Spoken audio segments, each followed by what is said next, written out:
अल्हम्दुलिल्लाहि रब्बिल आलमीन वलाक़िबतु लिल-मुत्तक़ीन वस्सलातु वस्सलामु अला सय्यिदिल मुरसलीन अम्मा बाद फ़ाऊज़ु बिल्लाहि मिनश्शैतानिर रजीम बिस्मिल्लाहिर रहमानिर रहीम वमा अर्सलनाका इल्ला रहमतल लिल आलमीन सदक़ल्लाहुल अज़ीम व सदक़ रसूलुहुन नबियुल करीमुल अमीन इन्नल्लाह व मलाइकतहु युसल्लूना अलन नबी या अय्युहल्लज़ीना आमनू सल्लु अलैहि व सल्लिमू तस्लीमा अल्लाहुम्मा सल्लि अला सय्यिदिना व मौलाना मुहम्मदिन व बारिक व सल्लिम अस्सलातु वस्सलामु अलैका या रसूलल्लाह व अला आलिका व सहाबिका या हबीबल्लाह। हम्द अल्लाह वहदहु ला शरीक के लिए जो हमारा खालिक व मालिक है। लाखों करोड़ों दरूद उनके आखिरी नबी हज़रत मुहम्मद मुस्तफ़ा सल्लल्लाहु अलैहि वसल्लम पर जिनका उम्मती होने का हमने शर्फ़ पाया। हजूर की निगाहो फैज़ के सदके गौसो रज़ा का दामन हाथों में आया। नाज़रीन इकराम व हाज़रीन उल्ज़ाम अस्सलामु अलैकुम व रहमतुल्लाहि व बरकातुहू। मैं हूँ आपका मेज़बान गाज़ी मोहम्मद यूसुफ़ बारवी और आप देख रहे हैं रमज़ान ट्रांसमिशन का एपिसोड 27।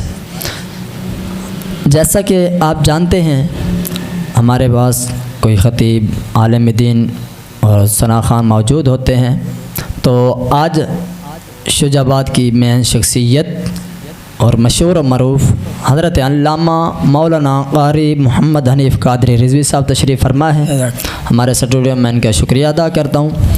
प्रोग्राम शुरू करने से कबल मैं आपसे यही कहूँगा कि आप हमारे इस यूट्यूब चैनल को सब्सक्राइब कर लें, बेल आइकन को दबा लें और हमारा यूसुफ़ इस्लामिक मीडिया पे तमाम आने वाली नई वीडियोस आपको मिलती रहें। जैसा आप जानते हैं कि आज हमने मुख्तसर सा प्रोग्राम करना है उशर ज़कात फ़ितराना के हवाले से। तो मैंने कहा कि अल्लामा साहब आज हम ये, क्योंकि ये चीज़ें बहुत ही ज़रूरी हैं। पहले कोई ऐसा दौर था कि कुछ लोग आज भी कहते हैं कि यार उशर कब निकालना है और उशर है किस चीज़ का। मैंने कहा कि अल्लामा साहब ज़रा आप रहनुमाई फरमाएं आवाम की, ताकि ये सवाल आ रहे हैं और ज़रूरियात ज़िंदगी भी है। ऐसे सवालात मिलते हैं जिनके लिए यानी कि वो कहते हैं, एक दिन अल्लामा साहब एक बयान कर रहे थे तो जो यानी कि मुझे मालूमात मिले वो मैं आपको अर्ज़ करना चाह रहा हूँ। कहते हैं उन्होंने ना एक सवाल किया।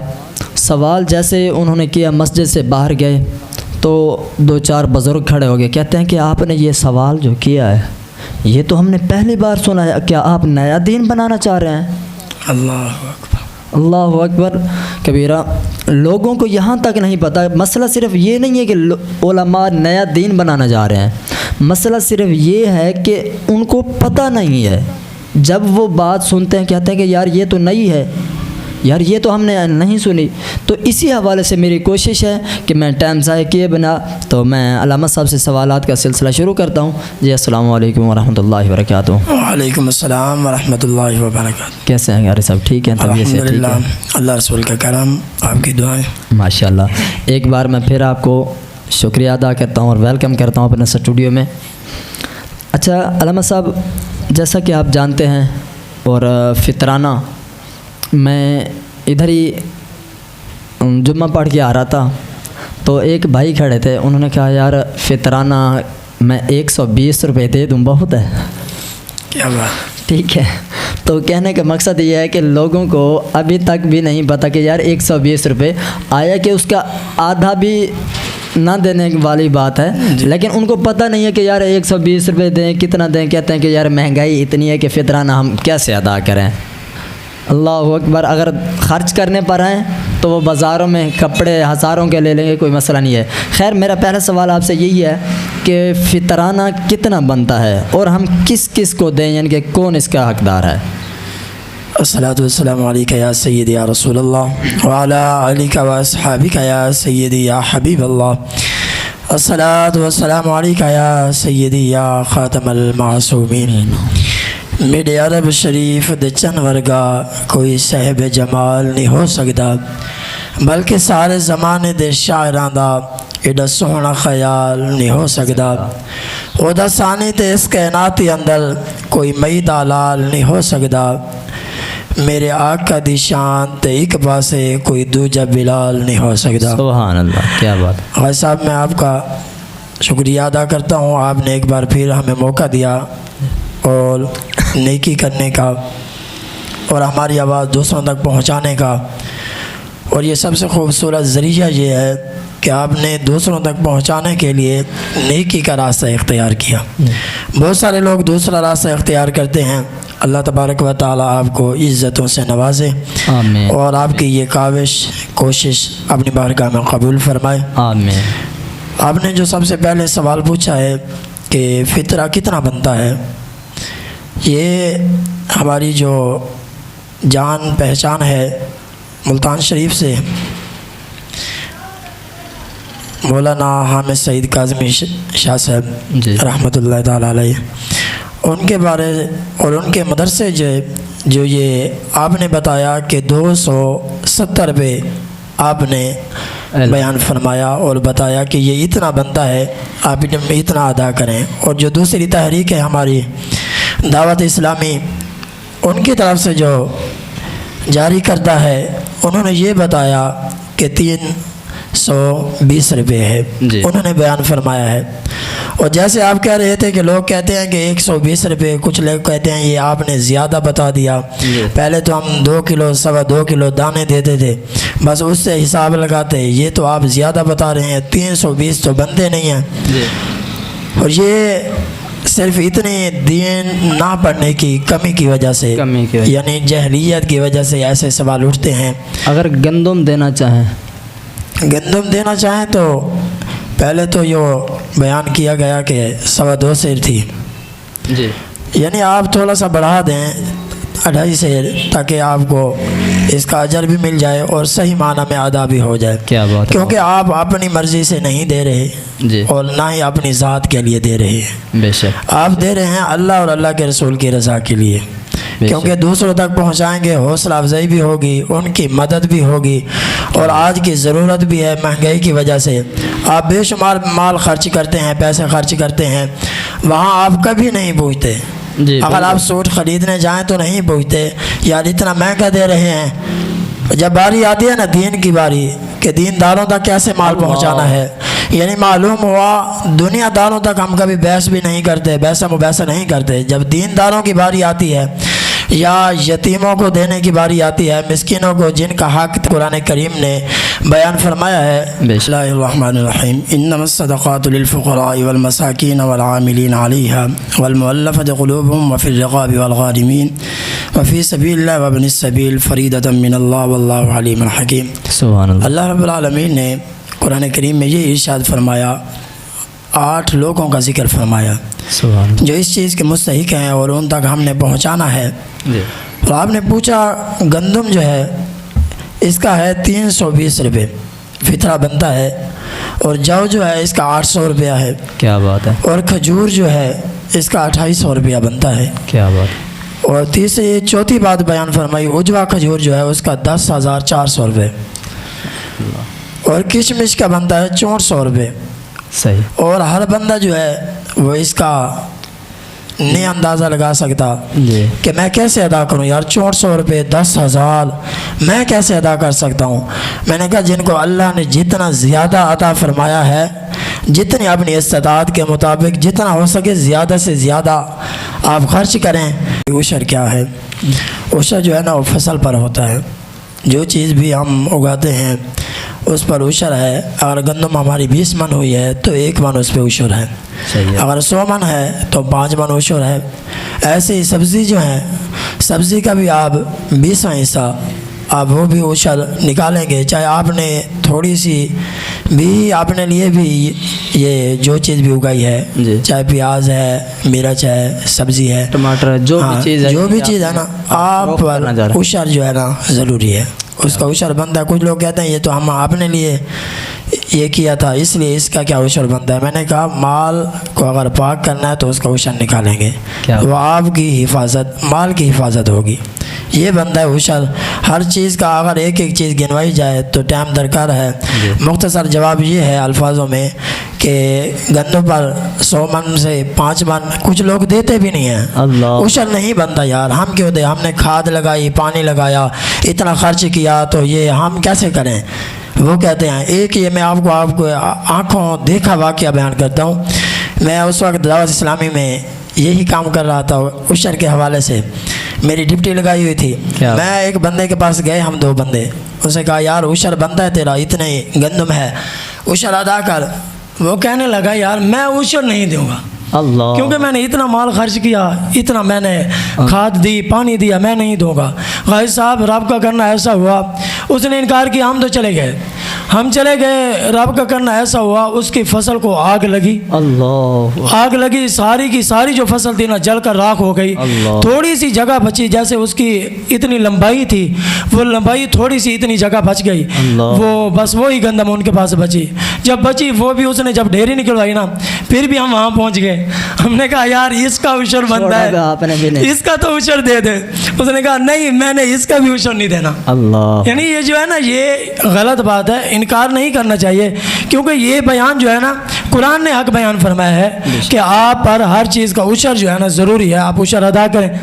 और जो इनकार करता है वो फिर अपना नुकसान खुद करता है, क्योंकि हमें क्या नुकसान होता है। बेशक हमारा तो काम है उन तक पैगाम पहुंचाना। यार ये जो है ना, लोगों का हक भी निकालें, ये तो अल्लाह का हक है, सही है, ये जिस मुस्तहिक हैं, हकदार हैं, उन तक ये पहुंचाएं। बहुत खूब। अच्छा, ये जो उशर है क्या हम अपने रिश्तेदारों को भी दे सकते हैं? हाँ, अगर वो मुस्तहिक हैं। हाँ, मुफस्सिरीन ने फरमाया है, और मुस्तहिक एक निसाब है जो उन्होंने दिया है। अगर वो उस निसाब तक नहीं पहुँचते तो फिर वो चाहे आपकी बहन भी हो, ये सवाल उठ रहा था कि हम अपनी बहन को भी दे सकते हैं। फरमाया हाँ, अगर वो शरीफ फ़कीर है तो फिर आप उनको भी उशर दे सकते हैं। क्या बात है, बहुत। यानी कहने का मकसद ये भी है कि अल्लाह तबारक व तआला ने इस्लाम में इतनी आसानियाँ रखी हैं, तो मैं कहता हूँ क्या ही बात है, 20 मन अपने लिए, 20 मन से 1 मन, अल्लाह अकबर। इतनी आसानी और इतनी छूट, इतनी ढील दी है कि जिसकी इंतहा नहीं। खैर, अच्छा ये बताएं कि ये जो हम जानवर पालते हैं जी, और ये जो हमारा माल होता है, क्या इनकी भी कोई ज़कात है? और अगर ज़कात है तो हम इनकी ज़कात कब निकालेंगे? और ये बताएं कि ये जो जानवर की ज़कात कितना हिस्सा होती है? आपने ये भी खूबसूरत सवाल पूछा है। ज़कात जो है, जब ज़कात की बारी आती है ना गाजी साहब, जिनका बैंक को बैलेंस माल दौलत पड़ी होती है ना, कुछ लोग अपना ईमान ज़ाय कर देते हैं दौलत बचाने के लिए। अल्लाह, यानी वहाँ जाकर वो लिखवा देते हैं। एक जुमला लिखा जाता है, जब वो लिखा जाए तो ईमान नहीं रहता। यानी वो मालूम ये हुआ कि हमें ज़कात नहीं देनी पड़ेगी, और उनको पता नहीं है रब ने जब कुरान में ज़िक्र फरमा दिया है कि तुमने ज़कात अदा करनी है। बहुत सारी जगहों पर कुरान पाक के ज़िक्र आया है, जैसे अल्लज़ीना मक्कनहुम फिल अर्दि अक़ामुस्सलात व आतुज़ ज़कात। फरमाया यहाँ पर गाज़ी साहब आपके सामने बात चली तो कुरान से हवाला आ जाएगा। रब ने फरमाया अल्लज़ीना मक्कनहुम, रब ने फरमाया जिसे मैं हुकूमत देता हूँ, मुल्क देता हूँ, बादशाही देता हूँ, फरमाया फिर उसके ऊपर कुछ शराइत भी लगाता हूँ। क्या बात है, ये शराइत रब लगाता है। फरमाया पहले मैं मुल्क देता हूँ, जैसे आपका घर है, आपकी मर्जी आए जो चाहें आप कर सकते हैं, आप वहाँ पर जो चीज़ नाफिज कराना चाहें करा सकते हैं, क्योंकि आप हाकिम हैं, आपको इख्तियार भी है। बेशक बेशक, क्योंकि मर्द हाकिम होता है, वैसे भी मर्द जो है ना, अल्लाह ने मर्द को हाकिम बनाया है। बेशक, क्या बात। औरत जो है वो महकूम है। फरमाया जब ये आयत पढ़ी मैंने, अल्लज़ीना मक्कनहुम फिल अर्दि अक़ामुस्सलात, रब ने फरमाया पहले मैं मुल्क देता हूँ, बादशाही देता हूँ, उसके बाद ये हाकिम वक्त का ये उसको इख्तियार देता हूँ, उसको ये काम कराने का हुक्म देता हूँ कि वो नमाज क़याम कराए। क्या बात है, सुभान। अब गौर करें, जब हाकिम बंदा बन जाए, अगर वो हुक्म दे दे कि रियाया को आपने नमाज नहीं छोड़नी, फिर देखें दीन का काम कितना तेज़ी के साथ होगा, लोग नमाजी बन जाएंगे। बेशक। फरमाए फिर उनका काम है वातुज़ ज़कात, वो ज़कात निकलवाए। जब ये ज़कात की बारी आई ना, हज़रत सिद्दीक़ अकबर रज़ियल्लाहु ताला अन्हु ने मुनकिरीन ज़कात जो थे ना, उन्होंने कलमा भी पढ़ा था, इबादत भी करते थे, नमाज भी पढ़ते थे, और ये बात थी कि वो ज़कात नहीं देते। अल्लाह। जब उन्होंने ज़कात का इनकार किया तो सिद्दीक़ अकबर ने तलवार उठाई। उन्होंने कहा ये मुनकरीन जो ज़कात है ना, मैं इनके साथ जिहाद करूँगा। सिद्दीक़ अकबर ने जब ये बात कही ना, फ़ारूक आज़म ने मशवरा दिया, फरमाया ये नमाज तो पढ़ते हैं, कलमा भी पढ़ा है, अब इनको छोड़ दें, एक ही बात का इनकार करते हैं ना। सिद्दीक़ अकबर जलाल में आगे कहने लगे, जो हुजूर के दौर में बकरी का एक बच्चा भी ज़कात में दे जाता ना, आज अगर वो भी नहीं उठा आएगा ना देने के लिए, मैं उनके खिलाफ भी तलवार उठाऊंगा, उनके साथ भी मेरा ऐलान जंग, उनके साथ भी ऐलान जंग, यानी उनके साथ जिहाद करूंगा कि आप ज़कात अदा करें, ज़कात क्यों नहीं दी। और आपने जानवरों की ज़कात के बारे में सवाल किया है जी। और सबसे पहले जो है ना, आप उठाएं बुखारी शरीफ, इसके रावी हज़रत अबू सईद खुदरी रज़ी अल्लाह तआला अन्हु से रिवायत है, रसूल अकरम नूर मुजस्सम सल्लल्लाहु अलैहि वसल्लम ने इरशाद फरमाया, ऊँट पर जो है ना ज़कात, 5 ऊँट इस पर ज़कात नहीं होगी। 5 ऊँटों से जब ज़्यादा हो जाएं, मुफस्सिरीन फरमाते हैं फिर उन पर ज़कात जो है ना, 1 साल की बकरी का एक बच्चा उन पर ज़कात बनती है। ठीक है, 1 साल। अगर ये ज़्यादा हो जाए, 25 हो जाए ऊँट, 25 ऊँट पर ऊँट का एक बच्चा 1 साल का जो है उस पर ज़कात बनती है कि वो ज़कात अदा करें। ये है बच्चा दें, ऊँट का एक बच्चा 1 साल का जी। ये भी वजाहत फरमाई अगर 25 हो जाए। यहाँ पर आगे तरतीब तो बहुत ज़्यादा उन्होंने बयान फरमाई, 30, अगर 50 हो जाए तो फिर 2 साल का दिया जाएगा। अगर गाय भैंस, हाँ अगर गाय क्या पूछा आपने, वो भी ये जो है रिवायत अबू दाऊद शरीफ में भी है और तिरमिज़ी शरीफ में भी ये हदीस पाक मौजूद है। इसके रावी जो है हज़रत मुआज़ बिन जबल रज़ियल्लाहु तआला अन्हु है। आप फरमाते हैं आका अलैहिस्सलातु वस्सलाम ने जब मुल्क यमन का मुझे गवर्नर बनाकर भेजा, सरदार बनाकर भेजा, तो हुजूर ने मुझे खुद बताया, हुजूर ने फरमाया जब 30 गाय हो जाएं, 30 गाय, तो उनमें से फरमाया 1 साल का गाय का एक बच्चा, चाहे वो बच्ची हो या बच्चा हो, फरमाया वो आप पर ज़रूरी है कि उनसे लें। ये ज़कात, गाय की जो ज़कात है ये इतनी बनती है वो अदा करे। अगर इससे ज़्यादा हो जाए तो फिर उन्होंने इस हिसाब से आपने वज़ाहत फरमाया, अगर 40 हो जाए तो 2 साल का गाय का बच्चा आप, वो भी आप पर इतनी मिकदार पर, यानी 30, अगर 40 हो जाए गायें तो इस पर एक बच्चा आपकी ज़कात बनती है, आप अदा करेंगे और निकालेंगे। माशाल्लाह। भैंस बकरी का, हाँ आपने बकरी के बारे में, अय्यड़ हैं बकरी, हाँ बहुत सारे माल होता है फिर भी लोग ज़कात नहीं निकालते, क्योंकि ये ना हो ना कहें कि यार ये तो गाय का जिक्र है, भैंस वालों को तो नहीं है, बकरियां तो ये तो कोई, क्योंकि ये तो हज़ूर पाक सल्लल्लाहु अलैहि वसल्लम चराया करते थे तो इनका तो जिक्र आया नहीं, अलामा साहब ने बताया नहीं, तो हम इनकी क्यों अदा करें। ये भी हवाला जो है ना, ये भी बुखारी शरीफ में मौजूद है। सुभान अल्लाह, ये बुखारी में मौजूद है। इसके रावी हज़रत अनस हैं रज़ियल्लाहु तआला अन्हु फरमाते हैं, बहरीन का मुझे जब बनाकर भेजा गया ना सरदार, मैं वहाँ पहुँचा तो यहाँ पर मुझे बताया गया कि बकरी जो है ना, बकरी अगर 40 हो जाए, इसकी तादाद बयान फरमाया फिर 40 पर एक बकरी का बच्चा 1 साल का, क्या बात, ये ज़कात बनती है। अगर वहाँ पर मुफस्सिरीन ने फरमाया 120 हो जाए, फरमाया वहाँ पर 2 साल का बकरी का बच्चा जो है ना, ये बकरी की ज़कात बनती है और ये आपने अदा करनी है। क्या बात है। अच्छा, इसी में से एक सवाल और मेरे जहन में है, ये बताएं कि लोगों के मेयार की मैं बात कर रहा हूँ, वैसे ऑडियंस तक भी पहुँचेगी, तो वो ये है कि कहते हैं कि यार मेरी बच्ची जवान है तो हमने सोना बनाकर इसके लिए रखा हुआ है, और जो मैंने सुना है, मुताला किया है, वो ये है कि अगर आप बच्ची को देते हैं तो वो हकदार है उसकी ज़कात निकालने की, अगर आप साहिब हाकिम हैं अपनी मलकियत में रखना चाहते हैं तो उसकी ज़कात निकालेंगे खुद।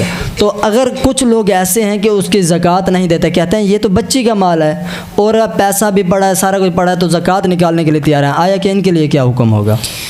ये भी आपने खूबसूरत सवाल पूछा। पहले जो इब्तदाई बात थी ना, वो ये थी कि ज़कात है किस पर वाजिब जी, जो अदा करे, और मालिक निसाब कौन होगा उसमें वजाहत फरमाना ज़रूरी था। कुछ लोग कहेंगे हमें ख़बर नहीं है, कुछ लोग कहते हैं एक गाय तो हमारे पास खड़ी है, हम मालिक निसाब नहीं है, किसी के पास 2 भैंसें खड़ी हैं, वो कहते हैं मालिक निसाब नहीं, हम ज़कात कैसे निकालें। ज़कात जो है ना, मुफस्सिरीन ने जो लिखा है, मुफ्तियान किराम फरमाते हैं कि ज़कात 52.5 तोला चांदी जो है ना, इसका ये नहीं पैसा नहीं लगाएगा, इसका वज़न लगाया गया। 52.5 तोला चांदी की कीमत जिस बंदे के पास है वो मालिक निसाब है। वो ज़कात निकालेगा।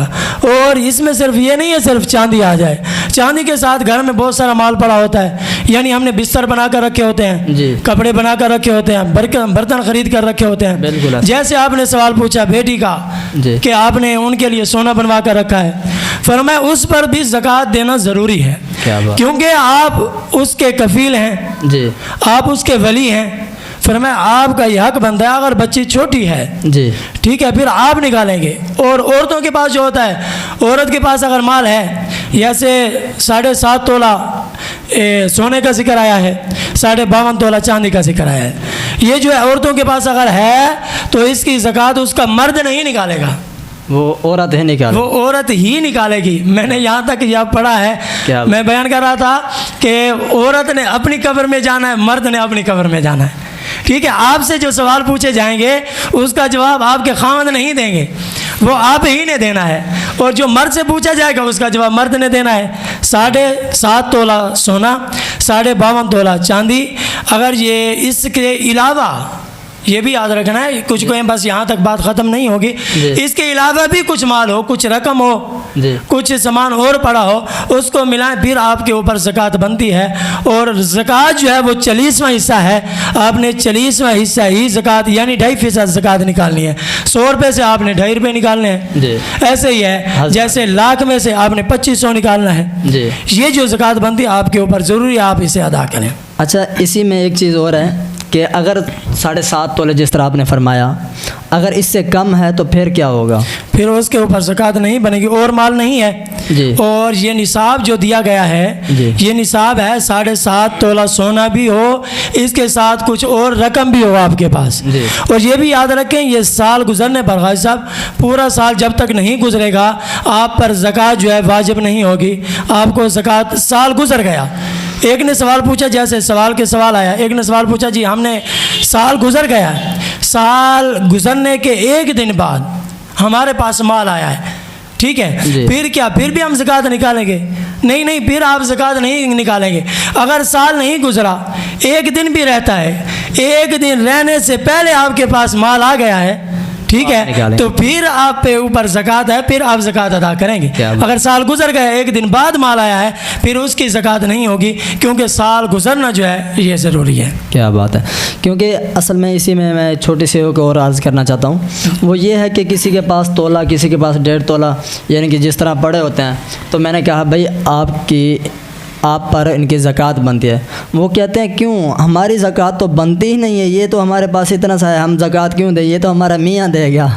औरतें ये सवाल कहती हैं, तो मैंने इसी वजह से यानी कि वजाहत की, यानी कि अगर 7.5 तोला सोने से कम हो तो ज़कात नहीं है, अगर इतनी रकम से कम हो, क्योंकि आज तो 7.5 तोला बन रहा है तकरीबन 15 लाख का, 15 से 18 लाख का, तो इतनी रकम तो खैर किसी के पास। इसका मतलब है कि अगर 52 तोला चांदी और 7.5 तोला सोना ना हो तो ज़कात नहीं बनती। अगर यहाँ पर निखेड़ा कर दें ताकि आवाम तक ये बात पहुँचे, आपने जो पूछा ना 7.5 तोला सोना, जी ठीक है, और जो है ना 7.5 तोला सोना जो है ये अलहदा है, इसका एक निसाब है, ठीक है। जैसे मैंने आपके सामने जानवर का निसाब बयान किया, ऊँट का ये है, बकरी का ये है, गाय का ये है, और सोने का ये है, और चांदी का ये है।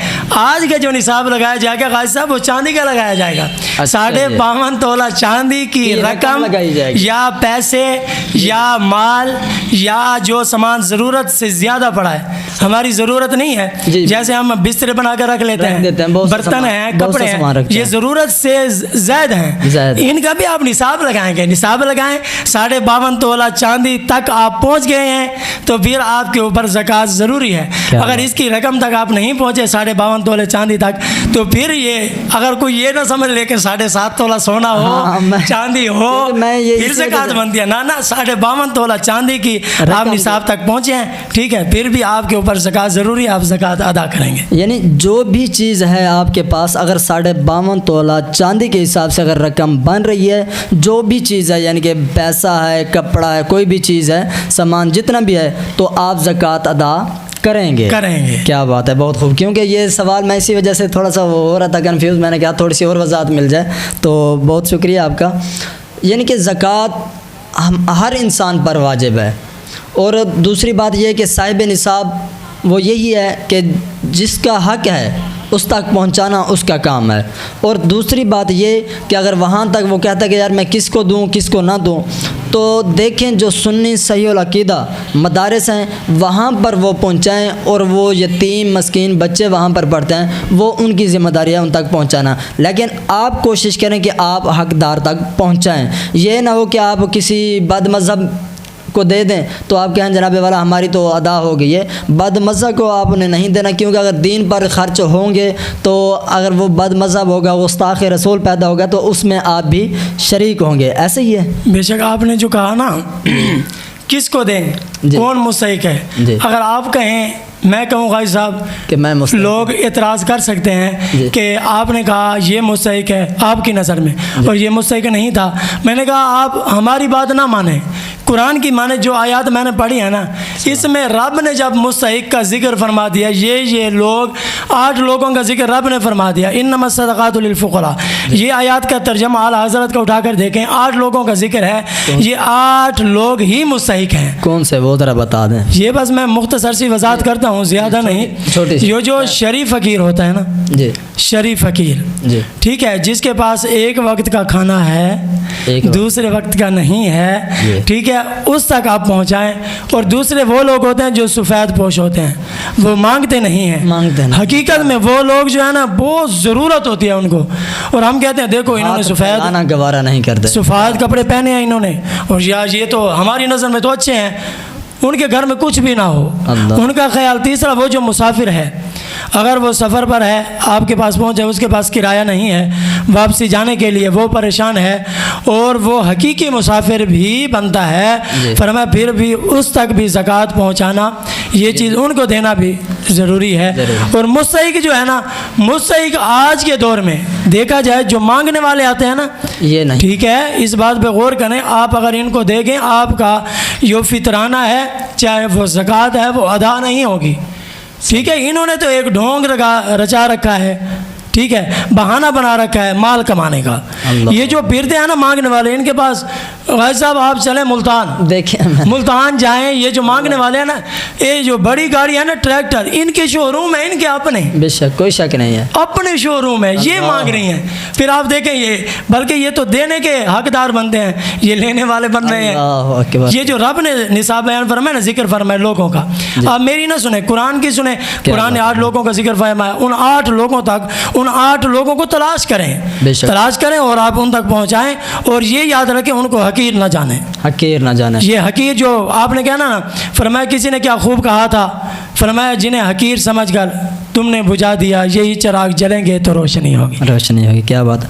और इसी में आपने जिस तरह फरमाया हकीर ना जाने, कि ये भी मैं समझता हूँ, बज़ाते ख़ुद मैं समझता हूँ कि जिसको आप ज़कात दे रहे हैं, आप खुशकिस्मत हैं कि उसने आपकी ज़कात कबूल की है, क्योंकि पैसा हाथ की मैल है, आप उसको हाथ की मैल दे रहे हैं। ये ना समझना कि आप अपनी जेब से दे रहे हैं, ये तो रब का फरमान है ना, आप अपनी तरफ से नहीं दे रहे, रब के फरमान के मुताबिक दे रहे हैं। तो हकीर नहीं समझना, आपने ये समझना है कि या अल्लाह मैं इस काबिल नहीं था जितना तूने मुझे अता किया, बस मैं तेरे दिए हुए रिज़्क़ से दे रहा हूँ। यानी ज़कात जो है ना भाई साहब, ये सवाल ज़रूरी समझता हूँ। जो हम ज़कात देते हैं ना, हम कहते हैं ये ज़कात है जी, आगे लेने वाला नहीं लेता जी, क्यों यार, उसे शर्मिंदगी होती है, शर्मिंदगी कि यार मुझे ज़कात दे रहे हैं। ये भी आवाम तक पहुँचाना ज़रूरी है।